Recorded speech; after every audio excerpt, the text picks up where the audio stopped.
adalah podcast pembicaraku. Nama aku Jihan Nurtarenisa. Nah, topik podcast kali ini tuh lumayan seru loh guys, karena tema podcast kali ini tuh dekat banget sama kehidupan kita, yaitu peran lingkungan keluarga dengan tema rumah yang sehat dan mental yang kuat. Yeay. Apa sih kesehatan mental? Nah, kesehatan mental itu lagi menjadi isu nih yang sangat penting saat ini. Banyak orang mengalami stres, kecemasan, bahkan depresi akibat tekanan di dalam rumah. Rumah bukan hanya tempat tinggal, tetapi juga lingkungan utama membentuk kesehatan mental seseorang. Nah, untuk mendukung pembahasan ini, kami akan mengulas hasil penelitian dan jurnal yang relevan. Oke, jadi kesehatan mental itu merupakan bagian penting guys dari kehidupan setiap individu. Namun masih banyak loh orang yang menganggap kesehatan mental itu sebagai hal yang kurang penting atau tabu dibicarakan. Kayak semisal kita nih sebagai anak atau anggota keluarga, dalam keluarga tuh kita misal kita minta izin sama orang tua kita, ayah atau bapak, ayah atau ibu kita, seperti kayak, Pak, Bu, kayaknya aku pengen ngecek mental aku nih ke psikolog. Nah, tapi tuh jawaban mereka tuh yang kayak, ngapain sih ke psikolog? Emang kamu gila? Jadi tuh menurut mereka kesehatan mental itu yang kurang penting gitu loh Han, kayak tabu untuk dibicarakan. Jadi kalau misalnya kamu ke psikolog, berarti kamu gila gitu. Jadi banyak orang tua yang belum paham guys kayak tentang kesehatan mental diri kita gitu loh. Nah, seperti itu. Lalu di lingkungan rumah tuh berbagai faktor seperti pola komunikasi keluarga, konflik, tekanan ekonomi, dan kurangnya dukungan emosional dapat memengaruhi kondisi mental anggota keluarga Han. Gitu. Nah, melalui podcast ini diharapkan pendengar dapat lebih memahami pentingnya menjaga kesehatan mental dalam keluarga serta menciptakan lingkungan rumah yang aman dan nyaman dan penuh dukungan. Mari kita bahas. Han, menurut kamu apa sih yang dimaksud dengan rumah yang sehat secara mental? Jelasin dong. Oke deh, nih ya, menurut aku ya, rumah yang sehat secara mental adalah rumah yang memberikan rasa aman, nyaman, dan diterima bagi setiap anggota keluarga. Di dalamnya terdapat komunikasi yang baik, saling menghargai, dan dukungan emosional. Di fase ini, remaja sering menghadapi berbagai tantangan yang dapat berdampak pada kesehatan mental juga loh. Tekanan dari lingkungan sosial seperti ekspektasi akademik, pergaulan dengan teman sebaya, dan pencarian identitas diri merupakan beberapa faktor yang sering memengaruhi kondisi mental remaja. Selain itu, perubahan hormonal yang terjadi pada remaja juga dapat memicu fluktuasi emosi yang signifikan sehingga meningkatkan resiko gangguan kesehatan mental. Jadi seperti itu ya. Nah, teman-teman pendengar, jadi kesehatan mental dalam keluarga bukan hanya tentang tidak adanya konflik loh, tetapi juga bagaimana keluarga mampu menyelesaikan masalah dengan cara yang sehat. Nah, itu aku sempat mengulik jurnal tentang mental dalam keluarga. Nah, yang tadi aku bilang itu adalah jurnal yang aku baca. Itu menurut Asosiasi Psikiatri Amerika 2020. Kesehatan mental tidak hanya berarti tidak adanya gangguan jiwa guys, yang sampai yang tadi aku kasih tahu. Kita mau ke psikolog, tapi disangkanya kita gila sama orang tua kita kayak gitu. Tetapi juga mencangkup kemampuan individu untuk mengelola emosi Han, menjalin hubungan yang sehat, dan beradaptasi dengan perubahan yang terjadi di sekitar. Lingkungan rumah memiliki pengaruh besar terhadap kondisi psikolog seseorang. Ketika seseorang merasa didengar dan dihargai di rumah, dia akan lebih percaya diri dan mampu menghadapi tekanan di luar. Nah, itu juga sebaliknya loh Han, jika rumah dipenuhi dengan pertengkaran, tekanan, atau kurangnya komunikasi, hal tersebut dapat memicu stres, kecemasan, bahkan masalah kesehatan mental yang lebih serius. Nah, keluarga juga memainkan banyak peran yang sangat besar Dan dia tuh fondasi utama kita loh dalam membentuk kesehatan mental remaja. Dan keluarga tuh sebagai unit sosial pertama yang dikenal oleh seorang anak, dan pola interaksi yang terjalin dalam keluarga memiliki dampak jangka panjang terhadap cara remaja memandang dunia dan dirinya sendiri. Nah, karena itu keluarga memiliki peran penting nih sebagai sistem pendukung pertama dalam kehidupan seseorang. Lingkungan keluarga yang penuh konflik dan kurang memberi dukungan emosional dapat menjadi faktor risiko utama bagi gangguan kesehatan mental seperti kecemasan, depresi, dan masalah perilaku lainnya. Nah, di sini aku juga pengen bahas nih Han, tekanan ekonomi terhadap kesehatan mental itu ada loh. Jadi kita ini tekanan ekonomi itu sangat berpengaruh juga loh terhadap kesehatan mental kita. Kayak tekanan ekonomi keluarga tidak hanya terdampak pada aspek material, tapi juga membawa konsekuensi serius terhadap kesehatan mental anggota keluarga. Ketidakpastian ekonomi itu dapat memicu stres berkepanjangan, kayak kalau misal orang tua kita lagi nggak ada ekonominya nih, pasti kamu pusing banget kan, jadi kepikiran, kuliah jadi nggak fokus, mau bayar UKT kayak, aduh orang tua aku mampu nggak ya, maksudnya kayak ada nggak ya, lagi ada nggak ya buat bayar UKT ku, jadinya kan kepikirannya. Nah kayak gitu, ketidakpastian ekonomi dapat memicu stres berkepanjangan, kecemasan, dan rasa tidak aman Han. Konflik antar anggota keluarga jadi itu kan kalau semisal ada tekanan ekonomi itu kan menjadi konflik antar anggota keluarga ya, yang terdampak buruk pada itu juga ada dampak buruknya nih buat keharmonisan anggota keluarga kalian. Orang tua yang tertekan secara ekonomi cenderung mengalami penurunan emosi positif, kehilangan motivasi, serta menghadapi risiko gangguan mental secara depresi dan gangguan kecemasan. Anak-anak pun tidak luput dari dampaknya loh, karena suasana emosional yang negatif di rumah itu dapat mempengaruhi tumbuh kembangnya kita gitu loh, kalau misal kita ada tekanan ekonomi. Nah itu juga baik secara psikolog maupun sosial. Dalam situasi ini ketahanan mental keluarga diuji dan tanpa adanya dukungan sosial atau penanganan yang tepat, tekanan ekonomi dapat menciptakan lingkungan masalah yang sulit diatasi Gitu. Nah, di sini kondisi perekonomian suatu keluarga sangat mempengaruhi perkembangan secara keseluruhan, khususnya ya dalam hal pendidikan dan keberhasilan anak-anak. Kondisi ekonomi keluarga memiliki peran yang sangat penting dalam mempengaruhi tingkat pendidikan anak untuk memenuhi kebutuhan anak, sehingga keluarga dituntut mampu menentukan pilihan berbagai macam kegiatan untuk mencapai tujuan pendidikan anak. Ketika keluarga memiliki sumber daya ekonomi yang memadai, maka akan memberikan peluang yang besar bagi anak-anak untuk meningkatkan dan mengembangkan potensinya.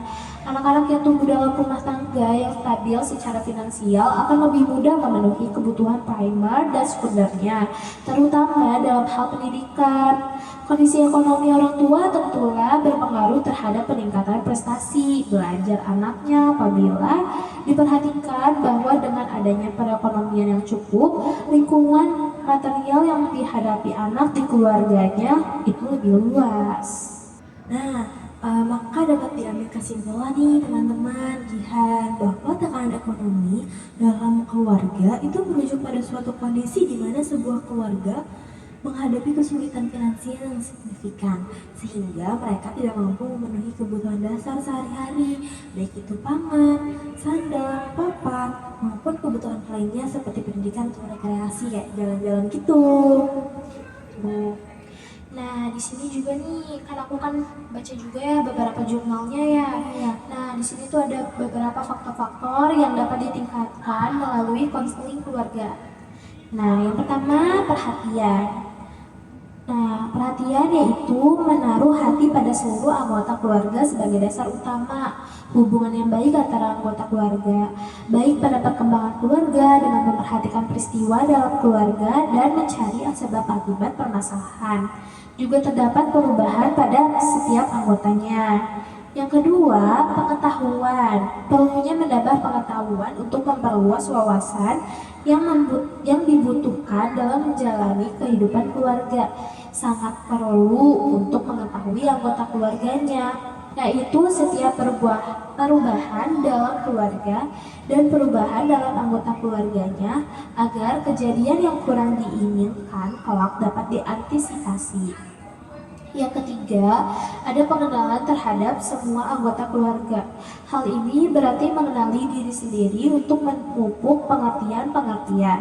Bila pengenalan diri sendiri telah tercapai, maka akan lebih mudah menyoroti semua kejadian atau peristiwa yang terjadi dalam keluarga.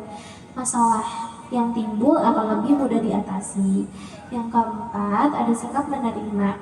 Bukan saja menerima kelebihan anggota keluarga, tetapi juga termasuk kelemahan, kekurangan. Sikap seperti ini dapat menciptakan suasana positif dan berkembangnya kehangatan yang melandasi tumbuh suburnya potensi dan minat dari anggota keluarga.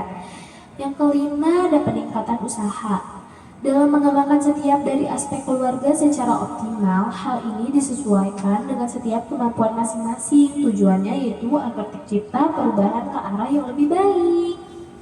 Oke, jadi itu tekanan ekonomi keluarga merupakan masalah yang sangat umum guys dihadapi oleh banyak keluarga di seluruh dunia ini.